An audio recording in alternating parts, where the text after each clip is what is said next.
In this video today, JD Vance calls out the media. We do not determine important government officials based on anonymous sourcing from the American media. Also, former President Obama plays the blame game. The election proved that democracy is pretty far down on people's priority list.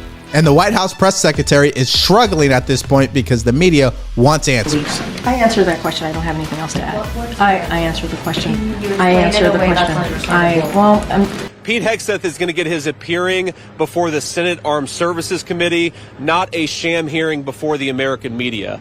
We believe that Pete Hegseth is the right guy to lead the Department of Defense. That's why President Trump nominated him. We're not abandoning this nomination. We're not going to make it easy for people to allow them. Our Secretary of Defense is Donald J. Trump, who just won an election by a very significant consent of the United States Senate. That's who determines who the Secretary of Defense is. I fully support Pete. I think Pete's going to get confirmed, and we are completely behind him. I have talked to Joni. I've talked to a number of my colleagues about this nomination and about other nominations.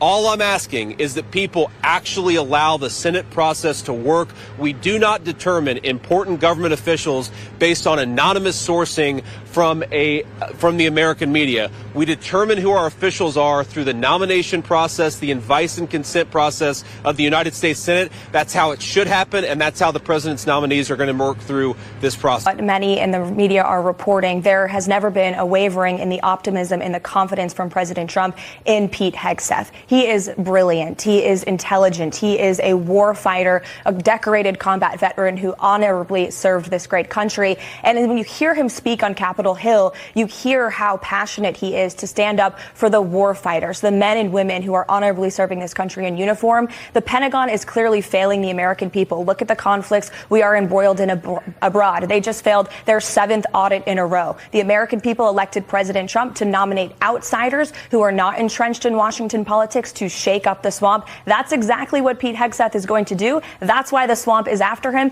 President Trump stands by him 100%. You want people in this area to see change under your administration that starts in January? Well, I think, one, hopefully it doesn't take 45 days for this to happen. But as I mentioned earlier, Tom and Ted have explicitly asked the Biden administration to grant the FEMA waiver that would allow mobile homes to come back to this area, that would actually give people some short and maybe some medium-term housing. I mean, Tom and Ted are welcome to talk about that if they want to say more. I hope it doesn't take 45 days, but if, God forbid, it takes 45 days, that's something that is going to change immediately under President Trump's leadership. Think about it. The argument here is that you can't allow people to put mobile homes in a floodplain, in an area that has the risk of flood damage. Well, that's pretty much this entire area, an area of the state of Massachusetts. If you don't grant a waiver, you're effectively telling people they've got to move hundreds of miles away and do it 2 weeks before Christmas. It's ridiculous. It's atrocious. And we need a government that responds quickly to the needs of its citizens. So much of the frustration at FEMA, at everybody else, it's not malice. I don't believe that the officials of the Biden administration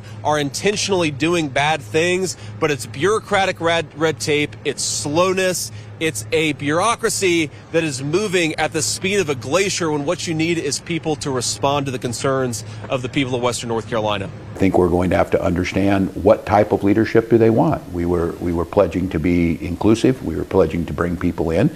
Donald Trump has said that isn't what he wants. And so if that's what America's leaning towards, I guess for me, it's to understand and learn more about America, because I thought that they were going to probably move towards a more positive message. The election proved that democracy is pretty far down on people's priority list. Pluralism is not about holding hands and singing Kumbaya. It is not about abandoning your convictions.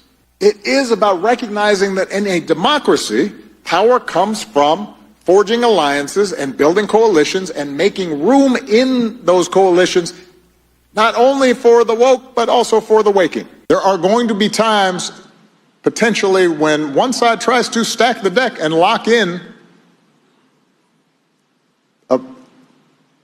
a permanent grip on power, either by actively suppressing votes or politicizing the armed forces or using the judiciary, the criminal justice system to go after opponents. And in those circumstances, pluralism does not call for us to just stand back and say, well, I'm not sure. That's okay. In those circumstances, a line has been crossed, and we have to stand firm. In your first briefing here, as press secretary, you committed to speaking to the American people, and I quote, in a transparent way, in a truthful way, and an honest way. Yes. And then in July, here at this podium, you were asked about the president pardoning his son, and he said, it's a no, it will be a no, it's a no. Yes. And that is exactly right. Of the president's son and that pardon, it became a yes. I'm wondering if you would like to explain to us, the American people, really why the information that you provided turned out not to be true. And I answered this question on Monday. We spent about 30 minutes on this, almost 30 minutes, roughly 30 minutes on this particular issue. And I'm just going to reiterate what I said on Air Force One to your colleagues when I did the gaggle. And look, if you look at his statement, it's pretty comprehensive. The statement that he put out on Sunday when he made this decision to pardon his son, Hunter Biden. He believes in the justice system. He believes the facts are.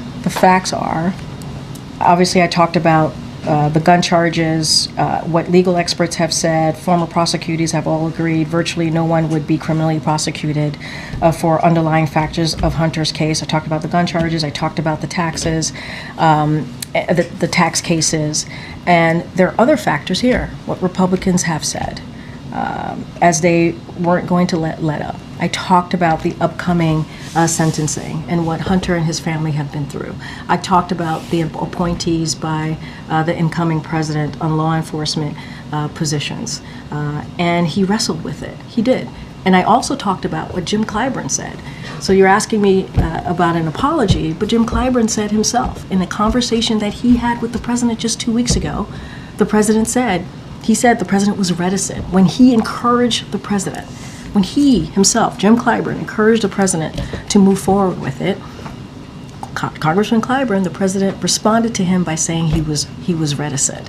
There have been, we've heard quotes and support from many elected officials. I've just mentioned Jim Clyburn. There was Senator Dick Durbin. He said it's a right given to the president, a power given to him under the Constitution, and Joe Biden is using it in a very humane way. I think Hunter Biden has been exploited for political purposes. It's not the first time.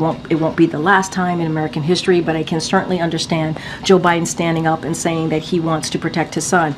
Nancy Pelosi, when she was asked about this particular issue, she said, I support the president. Representative Jasmine Crockett, I think that it was the right move. And there's been others who have, in the Democratic Party, part of the leadership, and others who have supported this president in his decision. Zeke asked this question, I just didn't hear an answer. The next time that the president says he will or won't do something, why should the American people believe him? I answered that question. I don't have anything else to add. I answered the question. Can you explain it in a way that's understandable? I can't speak to you understanding the question or not, or my answer or not on this. I don't have anything else to say. I'm not going to relitigate this. I did it on Monday for 30 minutes. I went back and forth. I laid out. I said, please read the president's really comprehensive statement on this. And I even said the last paragraph of that statement, he talks directly to the American people. And that's how I answered that. Judge and a jury's decisions on the cases involving his son. He criticized the political nature of the prosecution. The next president has spent the last several years vowing to upend the Justice Department and the FBI. Looking at their current and future presidents, why should any American continue to have confidence in the American justice system? Well, the president does have confidence in the American justice system, and he said that in his statement. Certainly continues to have confidence in the Department of Justice. Leaders who single out incidents that involve them or their families and say, well, they're not being fair to me, but the rest of you should agree. Can I just be very blunt here? The situation with Hunter Biden and what the incoming president has said are very different. But they're making similar arguments, which is that they've been unfairly prosecuted because of who they are. I don't think those two things are the same. I just don't. They're not the same. They're just not. And I think the American people understand that. I do. I do think they believe and understand that they're not the same. What the president's son had to go through and what we've heard from legal experts, former U.S. attorneys general, who look at this case, who understand this case, and have said there would not be this situation. And I think that's important to note as well. And they've been very clear about this. We've heard from many of them, legal experts, former U.S. attorneys from across the country, again, have all agreed virtually no one would be criminally prosecuted with felony offenses with these facts. Before we go to break, a little bit earlier in this block, there was a comment made about Fox News in our coverage about Pete Hegseth and the growing number of allegations about his behavior over the years and possible addiction to alcohol or issues with alcohol. The comment was a little too flippant for this moment that we're in. We just want to make that comment as well. We want to make that clear. We have differences in coverage with Fox News, and that's a good debate that we should have often.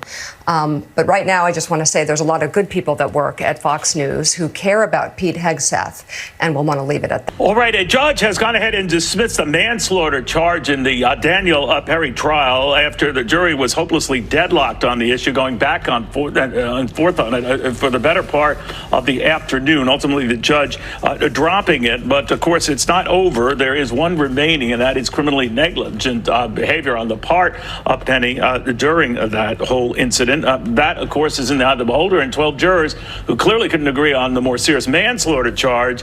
Anyone's guess how they will rule when they come back on this lesser charge. CB Cotton with more in New York. CB. Hi, Neil. Well, what this essentially means at this point is that Daniel Penny's future still hangs in limbo for the time being until at least Monday, and we still don't know what Monday will bring, how jurors will deliberate.